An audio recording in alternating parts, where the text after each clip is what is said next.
ஆண்டவர் இயேசு கிறிஸ்து நம்மை இந்த பாவங்களிலிருந்து விடுதலையாக்கும்படியாக மரித்தார் என்பது உண்மைதான். ஆனால் பாவத்திலிருந்து மாத்திரம் விடுதலையாக்கும்படியாக அல்ல, நம்முடைய பாவங்களுக்காக அவர் ஒப்புக் கொடுக்கப்பட்டார்.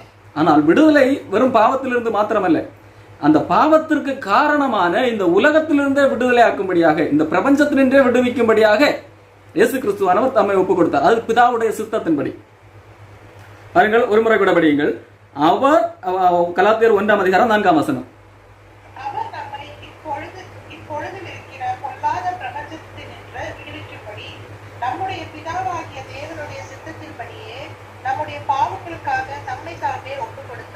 இயேசு கிறிஸ்துவை ஒப்புக் கொடுத்தது நம்முடைய பாவங்களுக்காகத்தான். ஆனால் எதிலிருந்து விடுதலை ஆக்கும்படியாக? இந்த பொல்லாத பிரபஞ்சம். இந்த பிரபஞ்சம் என்பது யூனிவர்ஸ் என்று பார்க்கிறோம். உலகம் என்று சொல்லியும் வேதத்திலே வேறு இடங்களிலே உண்டு. இதிலிருந்து நம்மை விடுதலை ஆக்கும்படியாக இந்த உலகம், இந்த பிரபஞ்சம் இது பொல்லாததாய் காணப்படுகிறது. ஆகவே அந்த பொல்லாத பிரபஞ்சத்திலே இருப்பதுதான் எதுக்கு காரணம்? நம் பாவத்திற்கு காரணம். ஆகவே இந்த பொல்லாத பிரபஞ்சத்தினின்றே விடுதலை ஆக்கும்படியாக ஆண்டவர் நம்முடைய பாவங்களுக்காக இயேசு கிறிஸ்துவை ஒப்புக் கொடுத்தார். யூனிவர்ஸ் என்று சொல்லி பார்த்தால் கோள்கள், அண்டசராசரங்கள் என்று சொல்லி விளங்கிக் கொள்ள நேரிடும். ஆனால் இங்கே வேதத்திலே உலகம், யூனிவர்ஸ் என்று சொல்லி குறிப்பிடுகிறது எதை குறிக்கும் என்று சொன்னால், இந்த உலகத்திலே காணப்படுகிற சிஸ்டத்தை குறிப்பதாக உள்ளது. அதைத்தான் நாம் விளங்கிக் கொள்ள முடிகிறது. எப்படி என்றால், இந்த பூமி இந்த சாத்தானுக்குரியது அல்ல. பூமியும் அதன் நிறைவும் கர்த்தருடையது, உலகமும் அதில் உள்ள குடிகளும் அவருடையது என்று சொல்லி சங்கீதக்காரன் தெளிவாக எழுதி வைத்திருக்கிறார். அப்படியானால் நாம் காண்கிற இந்த உலகம் அல்லது காண்கிற இந்த பூமி, இவைகள் அல்ல நம்முடைய பாவத்திற்கு காரணம். இந்த உலகம் என்பது அது ஒரு சிஸ்டம்.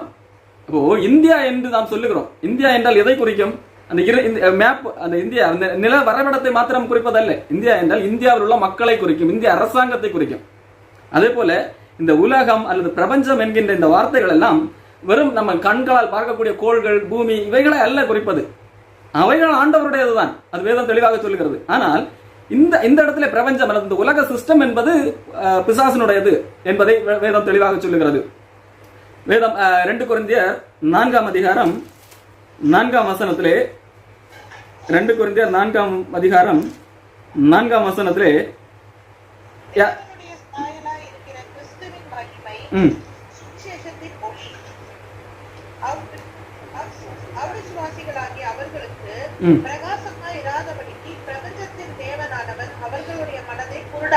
இங்கே பார்க்கிறோம், பிரபஞ்சத்தின் தேவனானவன்.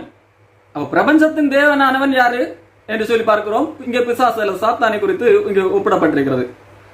உண்மையிலேயே இந்த பூமியை ஆண்டவர் குறித்து சொல்லுகிறார். இந்த பூமியும் அதன் நிறைவும் கர்த்தருடையது என்று சொல்லி இருக்கிறார்.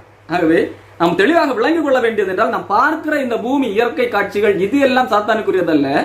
இந்த உலகத்தில் உள்ள சிஸ்டம் அவைகள் தான். அதைத்தான் இங்கே உலகம் அல்லது பிரபஞ்சம் என்று சொல்லி அது சாத்தானுக்குரியது என்று சொல்லி வேதம் நமக்கு தெளிவாக காண்பிக்கிறது.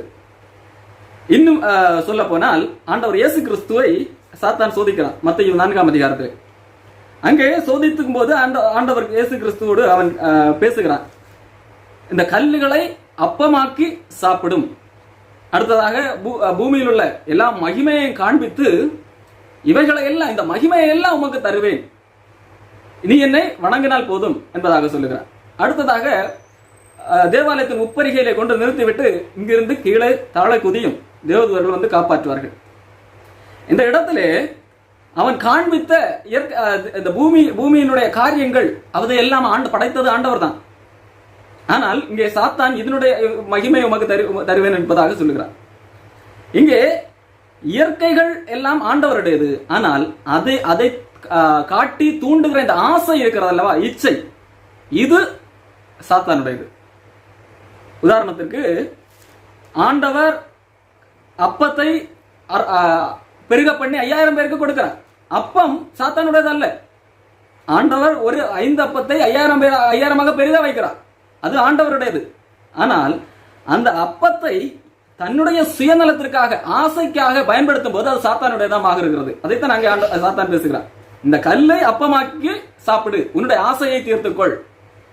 அவங்க ஆசை என்பது அதை இந்த உலகத்தை பார்த்து, இந்த பூமியிலே காட்சிகளை பார்த்து வருகிற அந்த ஆசை அல்லது இச்சை என்று சொல்லப்படுகிற அந்த காரியம் சாத்தானுடையதா இருக்கிறது. யோவான் 1 யோவான் புஸ்தகம் 2ஆம் அதிகாரத்திலே இதை குறித்து யோவான் தெளிவாக எழுதி வைத்திருக்கிறார். 1 யோவான் 2ஆம் அதிகாரம் 15-16 வசனங்கள். 1 யோவான் 2:15-16. If anyone loves the world, the love of the Father is not him. For all that in this world, the lust of the flesh and the lust of the eyes and the boastful pride of life is not from the Father but is from the world. இங்கே தெளிவாக சொல்லப்பட்டிருக்கிறது எது இந்த உலகத்தை குறிக்கிறது, இந்த உலகத்திலிருந்து வருகிறது என்பதை குறிக்கிறதாக இங்கே தெளிவாக யோவான் சொல்லுகிறார்.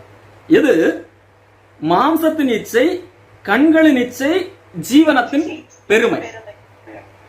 ஆகவே இவைகள் தான் பிசாசனுடையது. இந்த உலகம், இந்த பூமி என்று சொல்லி நாம் பார்க்கிற இந்த காரியங்கள் அல்ல பிசாசனுடையது. இவைகள் மேல் நமக்கு ஏற்படுகிற இந்த ஆசையை இங்கே உலகத்தினுடையது என்று நாம் பார்க்கிறோம். இந்த உலகத்தில் கட்டமைக்கப்பட்டிருக்கிற சிஸ்டம், இதிலிருந்து ஆண்டவர் விடுதலை ஆக்கும்படியாக ஆண்டவர் விரும்புகிறார். காரணம், இவைகள் தான் நாம் பாவம் செய்வதற்கு மிக முக்கியமான காரணங்கள். இந்த உலக சிஸ்டம் தான் இன்றைக்கு நம்மை பாவத்துக்கு நேராக இழுக்கிறதாய் காணப்படுகிறது. இந்த உலக சிஸ்டத்தை ஏற்படுத்தினது ஆண்டவர் அல்ல, சாத்தான். எப்பொழுது ஆதியிலே இந்த காரியத்தை ஆரம்பித்து விட்டார். ஆண்டவர் பிதாவாகிய தேவன் ஆதாமோடு பேசுகிறார். நீ இந்த தோட்டத்தில் உள்ள எல்லாவற்றையும் புசிக்கலாம், எல்லாவற்றையும் ஆண்டு கொள்ளுங்கள், ஆனால் ஒரு விருட்சத்தின் கனியை மாத்திரம் புசிக்க கூடாது என்று சொல்லுகிறார். அதை புசிக்கும் நாளிலே சாவா என்பதாகவும் சொல்லுகிறார். ஆனால் சாத்தான் வருகிறான், வந்து என்ன செய்கிறான்? அந்த விருட்சத்தின் கனியை புசிக்கும்படியாக ஆசையை தூண்டுகிறான். அவன் சாத்தான் பேசின பின்பதாக ஏவாள் அந்த கனியை பார்க்கும்போது அது பார்வைக்கு இன்பமாக இருந்தது, புசிப்புக்கு நல்லதாக இருக்கிறது, கண்களுக்கு மிகவும் அருமையாக அவளுக்கு காட்சி அளிக்கிறது.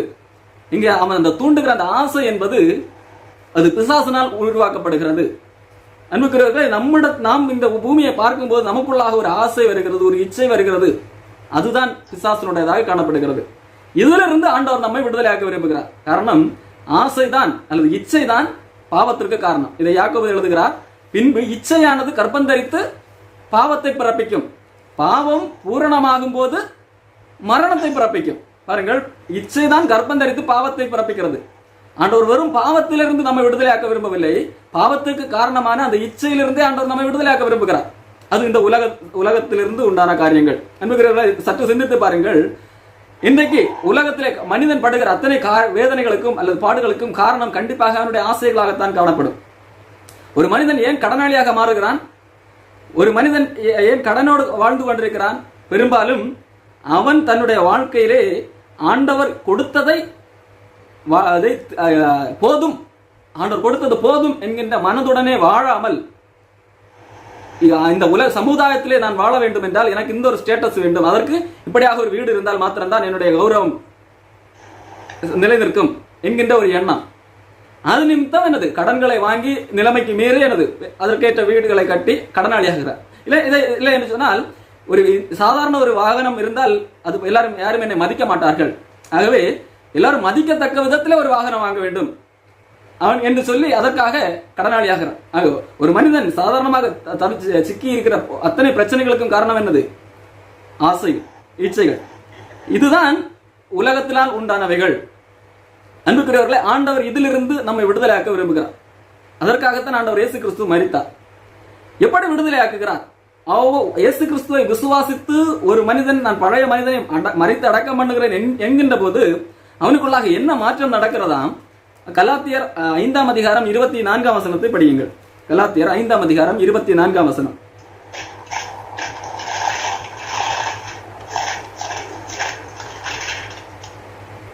Now those who belong to Christ Jesus crucified the flesh with its passion and desires.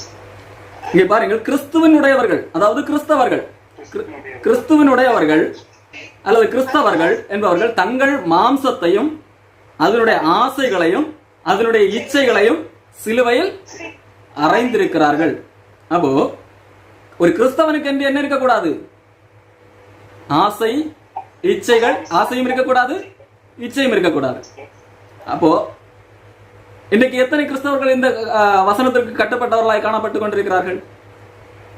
அன்புக்குரியவர்களே, நம் மனிதனால் வருகிற மகிமையை விரும்புகிறவர்களாய் காணப்படுகிறோம். 4 பேர் மதிக்க வேண்டும் என்றால் நாம் இப்படி வாழ வேண்டும், இந்த நிலைமையில் இருந்தால்தான், இந்த ஸ்டேட்டஸ் இருந்தால்தான் நம்மை 4 பேர் மதிப்பார்கள் என்கின்ற எண்ணத்தோடு வாழ்ந்து கொண்டிருக்கிறோம். அதற்காகத்தான் பெரும்பாலும் ஓடுகிறோம். ஆகவே தான் நாம் பார்க்கிற வேலையிலே பல வேலைகளில் நமக்கு திருப்தி இல்லை, இன்னும் அடுத்த கட்டத்துக்கு செல்ல வேண்டும், இன்னும் இதை காட்டிலும் ஒரு மேலான இடம் வேண்டும் என்பதாக எண்ணுகிறோம். காரணம், நான் வாழுகிற ஒரு சின்ன வீடு எனக்கு திருப்தி இல்லை. ஆனால் கிறிஸ்தவத்தினோட அடிப்படையே போதும் என்கிற மனநிலைமைதான். போதும் என்கின்ற மனதுடனே கூடிய தேவ பக்தியே மிகுந்த ஆதாயம். அதுதான் மிகுந்த லாபமா. ஆதாயம் என்றால் இன்னொரு வார்த்தை லாபம். போதும் என்கின்ற ஒரு மனம் யாருக்கு இருக்கிறதோ அவன் தான் மிகுந்த ஆதாயம் செய்கிறவன், மிகுந்த லாபம் சம்பாதிக்கிறவன் என்று சொல்லலாம். ஆனால் இன்றைக்கு அது இல்லை. ஆகவே தான் அநேக பிரச்சனைகளுக்கு காரணம். ஆகவே ஆண்டவரிடத்திலே வருகிறவனுக்கு அந்த போதும் என்கிற மனதை ஆண்டவர் ஏற்படுத்தி தருகிறார். ஆண்டவர் இயேசு கிறிஸ்து ஒரு காரியத்தை தன் வாழ்ந்த காலத்திலே கூறினார். மனிதரால் வருகிற மகிமையை ஏற்றுக்கொள்ளுகிற நீங்கள் என்னை எப்படி விசுவாசிப்பீர்கள் என்று சொல்லி.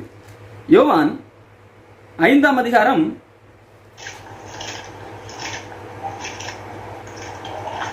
44ஆம் வசனத்தை படியுங்கள். யோவான் 5ஆம் அதிகாரம் 44. தேவனாலே மாத்திரம் வருகிற மகிமையை தேடாமல் ஒருவர் மகிமையை ஏற்றுக்கொள்கிற நீங்கள் எப்படி விசுவாசிப்பீர்கள்? பாருங்கள், ஆண்டவர் எப்படி ஒரு கேள்வியை கேட்கிறார்.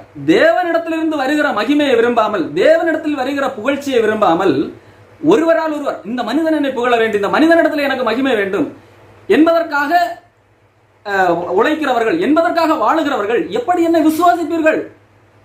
அப்ப அவர் ஆண்டவர் இயேசு கிறிஸ்து கேள்வி கேட்கிறார். பாருங்கள், நம்முடைய வாழ்க்கை யாரிடத்திலிருந்து மகிமை வரும்படியாக நாம் வாழ்ந்து கொண்டிருக்கிறோம், எதற்காக ஓடிக்கொண்டிருக்கிறோம்? சற்று சிந்தித்து பாருங்கள். நம்முடைய வாழ்க்கை பெரும்பாலும் மனிதர்களை திருப்திப்படுத்துவதற்காக, அவன் என்ன நினைப்பான், இவன் என்ன, பக்கத்து வீட்டுக்காரர்கள் என்ன நினைப்பார்கள் என்பதை மையப்படுத்தி தான் காணப்படுகிறது. இதுதான் உலக சிஸ்டம். அன்புக்குரியவர்களை, விளம்பரங்களை பாருங்கள். இன்னைக்கு தொலைக்காட்சியை திறந்தால் அல்லது பத்திரிகைகளை திறந்தால், ஊடகங்களை திறந்தால் பலவிதமான விளம்பரங்கள் வருகிறது. அந்த விளம்பரங்கள் எப்படி உங்களை ஆதாயப்படுத்திக் கொள்கிறது? உங்களை கவரும் விதத்தில் அதனுடைய ஆசையை தூண்டிதான் அவர்கள் தங்களுடைய பொருட்களை விற்கிறார்கள். உங்களுக்கு தேவை இருக்கிறதோ இல்லையோ, ஆனால் நீங்கள் அந்த ஆசை உங்களை அதை வாங்க வைக்கிறது. பாருங்கள், உங்களுக்கு ஒரு பொருள் தேவையே இல்லை என்று வைத்துக் கொள்ளும், ஒரு ஐபோன், ஆனால் உங்களுக்கு தேவையே இல்லை, 5000 ரூபாய். ஆகவே இவ்வளவு எல்லாம் நான் கொடுத்து வாங்க மாட்டேன் என்று உறுதியாக தான் இருக்கிறீர்கள். ஆனால் திடீரென்று ஒரு நாள் இந்த 5000 ரூபாய் திராம்ஸுக்கான ஐபோன் வெறும் 1000 திராம்ஸுக்காக கொடுக்கப்படுகிறது என்று சொல்லி ஒரு ஆஃபர் வருகிறது. பெரும்பாலானோர் என்ன செய்வார்கள்? வாங்குவார்கள். ஆனால் அது தேவையில்லை என்று முன்பு வருவார்கள் நீங்கள் முடிவெடுத்தீர்கள். ஆனால் இப்பொழுது போய் வாங்குகிறீர்கள். காரணம் என்ன? ஆசை. ஐபோன் என்று சொன்னால் அதுல ஒரு கௌரவம். ஐபோன் வைத்திருப்பது என்பது ஒரு ஸ்டேட்டஸ். இந்த பெரும்பாலும் உயர் ரக பிராண்டட் ஆடைகளை பல அணிவது வழக்கம். எதற்காக? இதை அணிந்தால் தான் சமூகத்திலே ஒரு அந்தஸ்து. இப்படி இது எல்லாம் என்னது? தேவனால் உண்டானது அல்ல, இது பிசாசினால் அல்லது இந்த உலகத்தினால் உண்டானது. இப்படி உலக சிஸ்டம் என்பது மனிதர்களை கட்டி வைத்திருக்கிறது. இந்த உலக சிஸ்டம் தான் மனிதனை பாவத்திற்கு அடிமையாக்குகிறது. ஏன் மனிதனுக்கு உதவி செய்ய முடிவதில்லை? சற்று சிந்தித்து பாருங்கள். இல்லை, கிறிஸ்தவர்களுடைய அடிப்படையை நான் ஏற்கனவே கற்றுத் தந்திருக்கிறேன். கிறிஸ்தவர்கள் என்பவர்கள் தனக்கென்று வாழ வேண்டியவர்கள் அல்ல, மாறாக தேவனுக்கென்று பிழைக்க வேண்டியவர்கள். தேவனுக்கென்று பிழைப்பது என்பது பிறருக்காக வாழ்வது. ஆனால் ஏன் இன்றைக்கு கிறிஸ்தவர்களால் அப்படிப்பட்ட வாழ்க்கையை வாழ முடியவில்லை? காரணம், அவர்கள் வாழ்வதற்கு அவர்கள் சம்பாதிக்கிற பணம் பத்த மாட்டேங்கிறது. ஏன் பத்தவில்லை? சிந்தித்து பார்த்தீர்களா? ஏன் பத்தவில்லை என்று சொல்லி.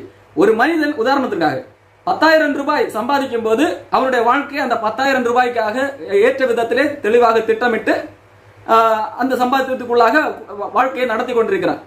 திடீரென்று அவனுக்கு ஒரு 20,000 ரூபாய் கிடைக்கிறது என்று வைத்துக் கொள்ளுங்கள். மாதந்தோறும் 20,000 ரூபாய் கிடைக்கிறது. அப்படியானால் அவனுக்கு எவ்வளவு ரூபாய் மிச்சம் இருக்க வேண்டும்? 10,000 ரூபாய் கண்டிப்பாக மிச்சம் இருக்க வேண்டும். ஆனால் அப்படி 20,000 கிடைத்தாலும் அவனுக்கு மிச்சம் வருவதில்லை. காரணம் என்ன? அவன் தன்னுடைய ஸ்டேட்டஸை அதற்கேற்ற விதத்திலே மாற்றி விட்டான். தன்னுடைய வீட்டை அந்த 20,000க்கு ஏற்ற விதத்திலே பெரிதாக்கி கொண்டான். தன்னுடைய வாகனத்தை அதற்கேற்ற விதத்திலே பெரிதாக்கி கொண்டான். இன்னும் அநேக ஆடம்பர பொருட்களை வாங்கி வைத்து விட்டான். ஆகவே இப்பொழுது ஏற்கனவே 10,000 ரூபாயால் போதும், அதே 10,000 ரூபாய்க்கு சரியான வாழ்க்கை வாழ்ந்தவன் இப்பொழுது 20,000 ரூபாய்க்கு அதே வாழ்க்கை தான் வாழ்கிறான். ஆகவே இவன் பிறருக்கால் வாழ முடியவில்லை. உண்மையில் அதே வாழ்க்கை வாழ்ந்திருந்தால் மீதமுள்ள 10,000 ரூபாயை பிறருக்கு வாழ்வதற்காக அவன் பயன்படுத்தி இருக்கலாம். தேவனுடைய ராஜ்யத்திலே பொக்கிஷத்தை சேர்ப்பதற்காக பயன்படுத்தி இருக்கலாம். ஆனால் அதையும் தனக்கென்று பயன்படுத்த நினைத்ததனால், தன்னுடைய ஆசைக்கு தீனி போடுவதனால் இன்றைக்கு அப்படிப்பட்ட வாழ்க்கை வாழ முடிவதில்லை. இது இந்த உலக சிஸ்டம், இந்த உலக காரியங்கள் அவனை மயக்கி அப்படிப்பட்ட சூழ்நிலையில மனிதனை வைத்திருக்கிறது. இதுல பெரும்பாலான கிறிஸ்தவர்களும் சிக்கி இருப்பதுதான் வேதனைக்குரிய ஒன்றாக காணப்படுகிறது. ஆனால் வேதத்தை நான் உங்களுக்கு காண்பித்து தருகிறேன். எந்த ஒரு சீடர்களும் இப்படிப்பட்ட சிக்கல்களில் சிக்கிக் கொள்ளவில்லை. எந்த ஒரு அப்போஸ்தலர்களும் சிக்கிக் கொள்ளவில்லை. ஆண்டவர் இயேசு கிறிஸ்து ஊழியம் செய்த நாட்களே பேதுரு மீன் பிடித்துக் கொண்டிருக்கிறான். பேதுரு அது அவனுடைய தொழில். அது அப்படி மீன் பிடித்துக் கொண்டிருக்கும் போது அவனுக்கு ஒன்றுமே கிடைக்கவில்லை. ஆண்டவர் இயேசு கிறிஸ்து வருகிறார், வந்து வலையை அந்த பக்கத்திலே போட சொல்லுகிறார். அப்பொழுது என்ன செய்கிறான் அவன்? ஆண்டவரே, எனக்கு ராமழுவதும் பிரயாசப்பட்டவன் இன்னும் கிடைக்கவில்லை, ஆனாலும் நீர் சொல்லுகிறேன், நான் போடுகிறேன் என்று சொல்லி போடுகிறான். போட்ட போது வலை கிழியத்தக்கதாக மீன்கள் கிடைத்தது. ஒரு படகு 10 மாட்டன் என்பதனால் இன்னொரு படகும் வருகிறது. 2 படகுல அந்த மீன்களை ஏற்றுகிறார்கள். அந்த அளவிற்கு என்னது பெருத்த லாபம். நாம இருந்தால் என்ன சொல்லுவோம்? கர்த்தர் என்னை ஆசீர்வதித்தார், கர்த்தர் சொன்னார், நான் கீழ்ப்படிந்தேன், என்னை ஆசீர்வதித்தார் என்று சொல்லி அதை வைத்து இன்னும் அடுத்தடுத்த பிசினஸை பெருக்கிக் கொண்டிருப்போம். அதுதான் பொதுவாக மனிதர்கள் செய்வது. ஆண்டவர் ஆசீர்வதிக்கிறார், அந்த அந்த அவைகளை எடுத்து நாம் இன்னும் ஆசீர்வாதம் வேண்டும், இன்னும் வேண்டும் வேண்டும் என்பதாக தொடர்ந்து அதற்கேற்ற காரியங்களை தான் கேட்டுக்கொண்டிருப்போம். அல்ல என்ன சொன்னா அதை வைத்து இன்னும் அதிலே அந்த லெவலுக்காக நாம் வாழ்ந்து கொண்டிருப்போம். ஆனால் பேதுரு என்ன செய்தான்? பேதுரு உடனே தானே அவ்வளவு மீன்களை பிடித்திருக்கிறான், அவ்வளவு ஆசீர்வாதம் கிடைத்திருக்கிறது. எல்லாவற்றையும் விட்டு விட்டு இயேசு கிறிஸ்துவின் பின்னாக சென்றார். பாருங்கள், இங்கே இயேசு கிறிஸ்து தான் ஆசீர்வதித்தார். இயேசு கிறிஸ்து தான் 2 படகு நிறைய மீன்களை கொடுத்தார். ஆனால் அவன் அதையெல்லாம் விட்டு படகையும் விட்டு, படகு ஏற்கனவே பேதுருடையதுதான், மீன்கள் தான் ஆண்டவர் கொடுத்தார். ஆனால் அவனுடையதையும் விட்டு இயேசு கிறிஸ்துவின் பின்பாக சொல்லுகிறார். இது எல்லாவற்றையும் விட்டு சென்றான் என்று சொல்லி வேதம் தெளிவாக சொல்லுகிறது. இதுதான் ஒரு கிறிஸ்தவனுடைய அணுகுமுறையாக காணப்பட வேண்டும். அன்புக்குரியவர்களே, ஆண்டவரை பற்றி நடக்கிறவர்களாய் காணப்பட வேண்டும். இந்த உலகத்தின் காரியங்களை அல்ல. ஆண்டவர் அதைத்தான் நம்மிடத்தில் எதிர்பார்க்கிறார். இந்த உலகத்திலே நாம் சிக்கி கொள்ளாதிருக்க வேண்டும் என்று சொல்லி எதிர்பார்க்கிறார். மனிதர்களை பிரியப்படுத்தும்படியாக நாம் வாழக்கூடாது என்பதை எதிர்பார்க்கிறார். இன்னைக்கு பாருங்கள், நாம் யாரோடு நம்மை அடையாளப்படுத்திக் கொள்ள விரும்புகிறோம்? இன்றைக்கு நாம் யாரோடு நம்மை அடையாளப்படுத்திக் கொள்ள விரும்புகிறோம்? ஒன்றுகள் நமக்கு சரிசமமானவர்களோடு. இந்த சமுதாயத்தால் உருவாக்கப்பட்ட ஸ்டேட்டஸ் என்று சொல்லி இருக்கிறதே, அது உலகத்தால் உருவாக்கப்பட்டது. அந்த அளவிலே நாம் பார்க்கும்போது நம்முடைய ஸ்டேட்டஸ் என்று சொல்லப்படுகிறவர்களுக்கு இணையானவர்களோடு நம்மை அடையாளப்படுத்திக் கொள்ள விரும்புகிறோம், அல்லது பெரும்பாலும் நம்மை காட்டிலும் மேலானவர்களோடு அடையாளப்படுத்த விரும்புகிறோம். நம்மை காட்டிலும் கீழாக இருப்பவர்கள் என்று எண்ணப்படுகிறவர்கள் நம்மை அடையாளப்படுத்திக் கொள்ள விரும்பவில்லை. பல வேளைகளிலே அவர்களுக்கு நாம் உதவி செய்கிறவர்களாகத்தான் காணப்படுகிறோமே தவிர அவர்களோடு மிங்கிளாகிறவர்களாய் காணப்படவில்லை. எனக்கு பாருங்க, பல திருச்சபைகளிலே பாருங்கள், போதகர்கள் எனப்படுகிறவர்களாகட்டும் அல்லது ஊழியம் செய்கிறவர்களாகட்டும், அவர்கள் தொழிலதிபர்கள் அல்லது உயர் பணக்காரர்கள் அவர்களோடு தான் அடையாளப்படுத்திக் கொள்கிறார்கள். வருகிற ஏழை மக்களோடு பெரும்பாலும் அடையாளப்படுத்திக் கொள்ள இல்லை. எப்படி? அவர்கள் அணிகிற ஆடையே அப்படித்தான் காணப்படும். அந்த ஒரு போதகர் அணிகிற ஆடையை பார்த்தாலே சாதாரண ஒரு ஏழை விசுவாசிக்கு தானாக சென்று மிங்களாக தோணாது. அவர்களோடு இணைய கூடாத வகையில் தடையாக காணப்படும். காரணம், அவர் அணிந்திருக்கிற ஆடை உயர் வகுப்பினர், உயர்ந்த ஸ்டேட்டஸ் என்கிறவர்களோடு கூட அடையாளப்படுத்தத்தக்க விதத்தில் காணப்படுகிறது. ஆகவே இவர் ஒதுங்கி நிற்கிறார். ஆனால் ஆண்டவர் இயேசு கிறிஸ்துவை பாருங்கள், யாரோடு தம்மை அடையாளப்படுத்திக் கொண்டார்? சமுதாயத்தால் ஒடுக்கப்பட்டவர்களோடு தம்மை அடையாளப்படுத்திக் கொண்டார். சமுதாயம் யாரை ஒதுக்கி வைத்திருந்ததோ, இவர்கள் பாவிகள், இவர்கள் கையால் தொட இயலாதவர்கள் என்று சொல்லி ஒதுக்கி வைத்திருந்தோ அவர்களோடு தம்மை அடையாளப்படுத்திக் கொண்டார். அதற்காக இயேசு கிறிஸ்து அநேக பழிச்சொல்களையும் ஏற்றார், அவமானப்பட்டார். ஆனாலும் ஆண்டவர் இந்த உலக சிஸ்டங்களை உடைக்கிறவராகத்தான் காணப்பட்டார். ஆண்டவர் எந்த இடத்திலும் இந்த உலக சிஸ்டத்துக்கு உட்பட்டவராக மாறவில்லை. ஆகவே தான் ஆண்டவர் சொல்லுகிறார், இந்த உலகத்தின் அதிபதி என்னிடத்தில் வருகிறார், அவனுக்கு என்னிடத்தில் ஒன்றுமில்லை. இன்னைக்கு நாம் எத்தனை பேரால் சொல்ல முடியும் இந்த உலக காரியங்கள் என்னிடத்தில் ஒன்றுமில்லை என்று சொல்லி? அன்புக்குரியவர்களே, நாமும் அப்படி சொல்லத்தக்க விதத்திலே நாம் காணப்பட வேண்டும். ஆண்டவர் இயேசு கிறிஸ்து அதற்காகத்தான் பூமியிலே நம்முடைய பாவங்களுக்காக மரித்தார். இந்த பொல்லாத பிரபஞ்சத்தினின்று விடுதலையாக்கும்படியாகத்தான் ஆண்டவர் மரித்தார். மனிதரால் வருகிற மகிமையை ஏற்றுக்கொள்ளுகிற நீங்கள், அல்லது நீங்கள் என்ன எப்படி விசுவாசிப்பீர்கள்? பாருங்கள், இந்த சமுதாயத்தில் எனக்கு ஒரு அங்கீகாரம் வேண்டும், அந்த அளவிற்கு நான் உயர வேண்டும், அப்பொழுதுதான் எல்லாரும் மதிப்பார்கள் என்று நீங்கள் எண்ணுவீர்களானால் நீங்கள் இயேசு கிறிஸ்துவை நம்பவில்லை, அவரை விசுவாசிக்கவில்லை என்பது பொருள். என்னுடைய மதிப்பு நான் அடிக்கிற ஆடை நிமித்தமாகவோ, நான் பார்க்கிற வேலை நிமித்தமாகவோ, என்னுடைய கல்வி நிமித்தமாகவோ நான் எடைபடுவேன் என்று சொன்னால் அது முற்றிலும் தவறு. நான் இயேசு கிறிஸ்துவை விசுவாசிக்கவில்லை என்று பொருள். நான் என்னுடைய மதிப்பை எதை வைத்து எடைபட வேண்டும் தெரியுமா? என்னோடு கூட தேவன் இருக்கிறார், ஆகவே அதுதான் என்னுடைய எனக்கு முக்கியமான ஒன்று என்பதாக இருக்க வேண்டும். அந்த ஆண்டவர் இயேசு கிறிஸ்து என்னோடு கூட இருக்கிறார், அதுதான் எனக்கு முக்கியம். ஆகவே அந்த எண்ணமுடையவர்கள் அந்த மேலான இந்த உலகத்திலே மேலான எண்ணமுடையவர்களாய் அல்லது உயர்வை குறித்து ஆசை உடையவர்களாய் இருக்க மாட்டார்கள். எப்படி தெரியும்? எபிரேயர் 13:5-6 வசனங்கள் இதை தெளிவாக சொல்லுகிறது. எபிரேயர் 13:5-6 வசனங்கள்.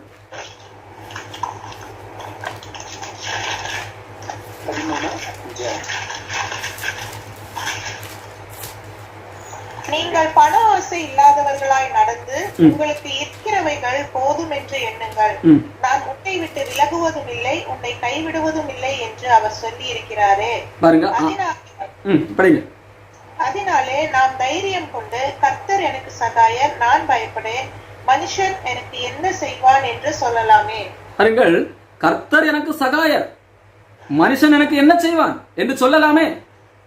எந்த வசனத்தை நான் விசுவாசிக்க வேண்டும்? ஆண்டவர் சொல்லி இருக்கிறார், நான் உன்னை விட்டு விலகுவதும் இல்லை, நான் உன்னை கைவிடுவதும் இல்லை. அதை நான் விசுவாசித்தால் மனுஷனுக்கு பார்த்து நான் எதற்கு பயப்பட வேண்டும்? மனிதனால் வருகிற மகிமையை நான் எதற்கு விரும்ப வேண்டும்? அவன் என்னை மதிக்காவிட்டால் மதிக்க வேண்டாம். ஆண்டவர் என்னோடு இருக்கிறார், எது முக்கியம்? ஆண்டவர் என்னோடு இருப்பது முக்கியமா, இல்லை மனிதர்கள் என்னை மதிக்க வேண்டும் என்பது முக்கியமா? மனிதர்கள் என்னை புகழ வேண்டும் என்பது முக்கியமா? இன்னைக்கு ஏன் பல விதங்களிலே நாம் சில செய்கிற காரியங்களை பிரபலப்படுத்துகிறோம்? மனிதர்கள் நம்மை புகழ வேண்டும், நான் செய்கிற காரியங்கள் எனக்கு ஒரு அங்கீகாரம் வேண்டும். ஆண்டவர் சொல்லுகிறார், மனுஷனால் புகழப்படுகிறவனுக்கு ஐயோ. நீங்கள் மனுஷனால் புகழ வேண்டும் என்று விரும்புகிறீர்கள் என்று சொன்னால் உங்களுக்கான பலன் பூமியிலே கிடைத்து விட்டது. என்ன பலன்? மனிதர்கள் உங்களை புகழ்ந்து விட்டார்கள், ஆனால் பரலோகத்திலே உங்களுக்கு பலன் கிடைக்காது என்பதாக சொல்லுகிறார். ஆகவே மத்தேயு 6ஆம் அதிகாரத்திலே நீங்கள் செய்கிற காரியங்கள் எல்லாம் அந்தரங்கமாக இருப்பதாக, தேவனுக்கு உங்களுக்கு தெரிய இருந்தால் போதும் என்பதாக சொல்லுகிறார். மனிதர்களுக்கு முன்பாக நாம் யோக்கியமானவர்களாக இருக்க வேண்டும், நம்முடைய செயல்கள் சாட்சியுள்ளவர்களாய் காணப்பட வேண்டும். ஆனால் அவர்கள் எடைபடுகிற, அவர்கள் உலக அளவில் எடைபடுவார் என்று சொன்னால் நாம் உலக அளவில் நம்மை காண்பிக்கிறவர்களாய் இருக்கக்கூடாது, அதாவது உலகத்தோடு ஒத்தவர்களாய் நாம் மாறிவிடக்கூடாது. ஆகவே தான் ரோமர் 12ஆம் அதிகாரம் 2ஆம் வசனத்தில் பவுலப்போஸ்தலன் சொல்கிறார், நீங்கள் இந்த பிரபஞ்சத்துக்கு ஒத்த வேஷம் தெரியாமல் தேவனுடைய சித்தம் என்னதென்று, நன்மையும் பிரியவும் சித்தம் என்னதென்று பகுத்தறியத்தக்கவர்களாக மனம் புதிதாகிறதுனாலே மறுரூபமாகுங்கள் என்று சொல்லுகிறார். தேவனுடைய நன்மையும் பிரியமான சித்தம் இன்னதென்று அறியத்தக்கதாக நம் மனம் மறுரூபமாக வேண்டும் என்றால் நாம் இந்த உலகத்துக்குரிய வேஷம் தரிக்கக்கூடாது.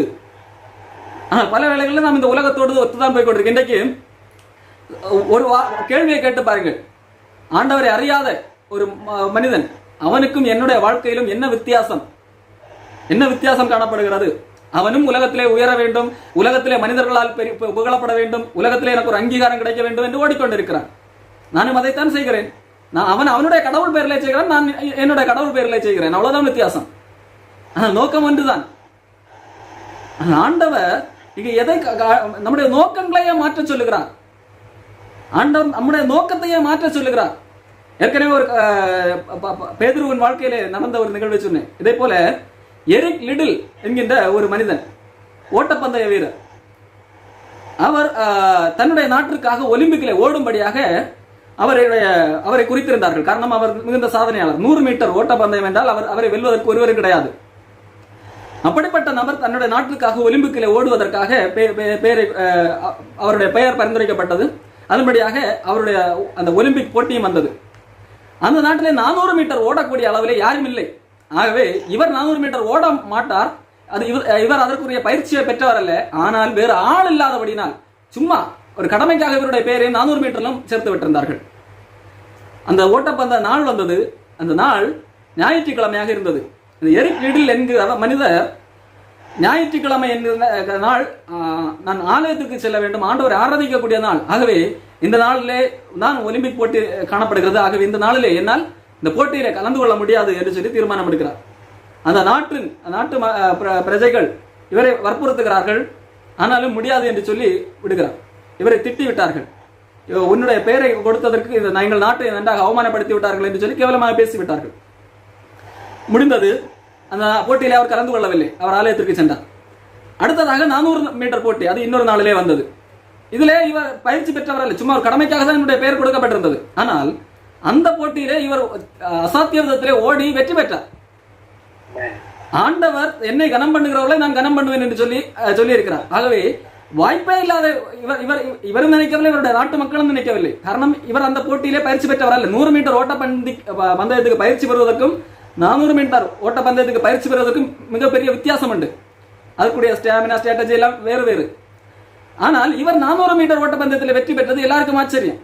அங்கே அவர் இந்த கோப்பை நான் வெல்வதற்கு காரணம் தேவன் தான் என்று சொல்லி ஆண்டவரை மகிமைப்படுத்தினார். தொடர்ந்து என்ன செய்திருப்பார் என்று நினைக்கிறீர்கள்? ஆண்டவர் இந்த காரியத்தை கொடுத்தார். ஆகவே நாம் என்ன செய்திருப்போம்? ஆண்டவர் இப்படி செய்தார், இன்னும் அடுத்த போட்டியிலும் வெற்றி தருவார் என்று சொல்லி தொடர்ந்து அப்படியே செய்திருப்போம். ஆனால் அவர் என்ன செய்தார் தெரியுமா? அன்றோடு அந்த போட்டிகளுக்கு எல்லாம் முழுக்கு போட்டுவிட்டு சீனா தேசத்துக்கு மிஷனரியாக பயணம் செய்தார். ஆண்டவர் பின்பாக சென்றார். எப்படி பேதுரு ஆண்டவர் ஆசீர்வாதித்த உடனே அந்த ஆசீர்வாதத்தின் பின்பாக செல்லாமல் அதையெல்லாம் விட்டு இயேசுவின் பின்பாக சென்றாரு. இங்கே இவர் ஆண்டவர் வெற்றியை கொடுத்த உடனே அந்த வெற்றியின் பின்பாக செல்லாமல் அந்த வெற்றியை அங்கே விட்டு ஆண்டவர் பின்பாக சென்றார். அன்புக்குரியவர்களே, வெற்றிகள் அல்லது வாழ்க்கையில ஏற்படுகிற இந்த உலகத்தில் ஏற்படுகிற உயர்வுகள் பல வேளையிலே நம்மை ஆண்டவரை விட்டு பிரிக்கிறதாக காணப்படும். அது ஒரு சோதனையாக நம்மிடத்தில் காணப்படும். ஆண்டவர் தான் கொடுக்கிறார், ஆனால் பல வேளை அது நமக்கு ஒரு சோதனையாக இருக்கும். சாலமோனுக்கு ஆண்டவர் கேளாத ஐஸ்வர்யத்தை கொடுத்தார். பல வேளைகளில் அவைகளை வைத்து பிரசங்கிப்பார், நீ ஞானத்தை கேளு, ஆண்டவர் கேளாத ஐஸ்வர்யத்தை கொடுப்பார் என்பதாக. ஆனால் அவன் விழுந்து போவதற்கு அந்த ஐஸ்வர்யம் ஒரு காரணமாக இருந்தது. அவன் தேவனை விட்டு விலகுவதற்கு அது காரணமாக இருந்தது. எப்படி இந்த பேதுருவும் இந்த எரிக் லீடரும் ஆண்டவர் கொடுத்த ஆசீர்வாதத்தை அவர் அங்கே அதன் பின்பாக செல்லாதபடி ஆண்டவர் பின்பாக சென்றார்கள். அதே போல சாலமோனும் ஆண்டவர் கொடுத்த ஐஸ்வர்யத்தின் பின்பாக செல்லாமல் ஆண்டவர் பின்பாக சென்றிருந்தால் அவனும் விழாமல் இருந்திருப்பான். அன்புக்குரியவர்களே, இந்த உலகம் உங்களை விழ வைப்பதற்கு காத்துக் கொண்டிருக்கும். உலக சிஸ்டத்துக்கும் இருக்கும் பலவிதமான வேறுபாடுகள். இந்த உலக சிஸ்டம் தான் இன்றைக்கு ஏற்றத்தாழ்வுகளை கொண்டு வந்திருக்கிறது. அது எவ்விதமான ஏற்றத்தாழ்வுகளாக இருக்கட்டும், ஜாதி ஏற்றத்தாழ்வுகள், உயர்வு தாழ்வு என்கின்ற, பணக்காரன் ஏழை என்கின்ற ஏற்றத்தாழ்வுகள், இப்படிப்பட்ட பல படிப்பிலே உயர்ந்தவன் தாழ்ந்தவன் என்ற ஏற்றத்தாழ்வுகள், இது எல்லாம் ஆண்டவரால் உண்டானது அல்ல, தேவனால் உண்டானது அல்ல. இது இப்பிரபஞ்சத்தினால் உலகத்தினால் உண்டானவைகள். ஆண்டவர் சொல்வதை பாருங்கள். பவுலப்போஸ்தலன் சொல்லுகிறான், கிறிஸ்துவுக்குள்ளாக, இயேசு கிறிஸ்துவுக்குள்ளாக வந்தவர்களுக்குள்ளாக யூதன் என்றும் இல்லை, கிரேக்கன் என்றும் இல்லை, அடிமை என்றும் இல்லை, விடுதலை பெற்றவன் அதாவது சுயாதீனன் என்றும் இல்லை, ஆண் என்றும் இல்லை, பெண் என்றும் இல்லை, கிறிஸ்துவுக்குள்ளாக எல்லாரும் ஒன்றாய் இருக்கிறீர்கள். அன்புக்குரியவர்களே, ஒரு தெளிவாக பாருங்கள், ஆண் என்றும் இல்லை, பெண் என்றும் இல்லை, அதாவது கிறிஸ்துவுக்குள்ளாக ஆண் பெண் பேதம் கூட கிடையாது. அப்படி இருக்க மற்ற வேறுபாடுகள் எப்படி கிறிஸ்தவத்துக்குள்ளாக இருக்க முடியும்? ஆண் பெண் வேறுபாடு என்பது ஆண்டவரே படைத்தது. ஆண்டவர் படைக்கும் போதே ஆண் பெண்ணாக படைத்தார். ஆணையும் பெண்ணையும் ஆண்டவர் தான் படைத்தார். ஆனால் கிறிஸ்துவுக்குள்ளாக வரும்போது ஆண்டவர் படைத்த அந்த பேதம் கூட கிடையாது. ஒருவரை அடிமையாகவும் ஒருவரை மேலானதாகவும் அப்படி பாவிக்கின்ற இது கிறிஸ்துவுக்குள்ளாக கிடையாது. ஒன்றா இருக்கிறீர்கள். அப்படி இருக்கும்போது படித்தவர் படிக்காதவர் என்கின்ற ஏற்றத்தாழ்வு, நல்ல ஆடை அணிந்தவர் இவருக்கு ஆடையே அணிய தெரியாது என்கின்ற ஒரு ஏற்றத்தாழ்வு, இவர் நல்ல குடும்பத்தில் பிறந்தவர் இவர் கெட்ட குடும்பத்தில் பிறந்தவர், இவர் இந்த கிராமத்தில் பிறந்தவர் இவர் நகரத்தில் பிறந்தவர் என்கிற வேறுபாடு இன்றைக்கு அநேக கிறிஸ்தவத்துக்குள்ள எப்படி வந்தது? இது உலகத்தினால் உண்டானது.